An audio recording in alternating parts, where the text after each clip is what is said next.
Good morning on this Thursday. Glad you're joining with us. Thanks for being part of our 9 at 9. Hope they are helping you as you continue to walk in this journey. How many times have you heard somebody say, hey, give me roses before I die, or say the good things about me before I die? Or how many times have you had somebody say, well, I'm looking forward to when I die, I will stand in front of the Lord. He will say, well done, good and faithful servant. You know, you don't have to wait till you get to heaven to hear those words. In the baptism of Jesus, the Father breaks through the physical barriers between he and his Son. He is so proud of Jesus, he cannot wait to speak. So he speaks over his Son, "This is my Son in whom I am well pleased." As you know, I grew up with a great dad. And one night at Kairos, it was Dad's birthday. And so we put a speakerphone in the middle of Kairos, and we called Dad, and we wished him happy birthday. And we sang happy birthday to him.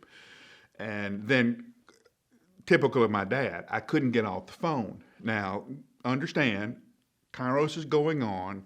The worship band is in place. We're getting ready to continue the worship experience. And my dad is on the speakerphone going, well, son, that was nice. I love you. Why didn't you come see me on my birthday? In fact, when are you going to come see me? You going to call me tomorrow? I'll call you when it's done, Dad. I'll call you when Kairos is over. So you're going to call me afterwards? You're going to come see me this weekend? On and on and on my dad went. I've told you about the 2-hour goodbye.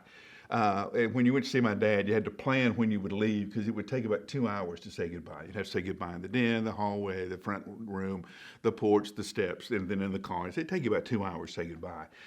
So that was what Dad was doing. But at the end of the phone call, my dad said, son, I love you. You know that. Yes, Dad, I know that. Love you too. I'll call you as soon as I'm finished with Kairos. And we hung up the phone and we went on with the Kairos experience. I thought nothing about it because that was a typical conversation with my dad. Until the guys started lining up after Kairos just to tell me I would give anything for my dad to tell me he loved me. I would give anything for my dad to tell me he was proud of me.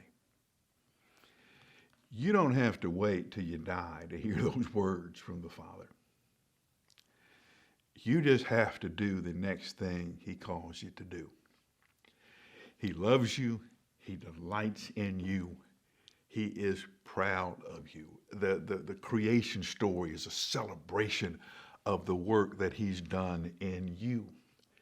And when you are faithful to who you are in him, nothing delights him more. So here's my prayer for you as you think about this, that sometime this week you will have this same experience that Jesus had. That you will be in the middle of your life, doing what God's called you to do, being who he made you to be, and you will hear him say, this is my son, this is my daughter, and I am very pleased with them. I would hate for you have to die to hear those words from God. Think about it for about 60 seconds, and I'll see you tomorrow.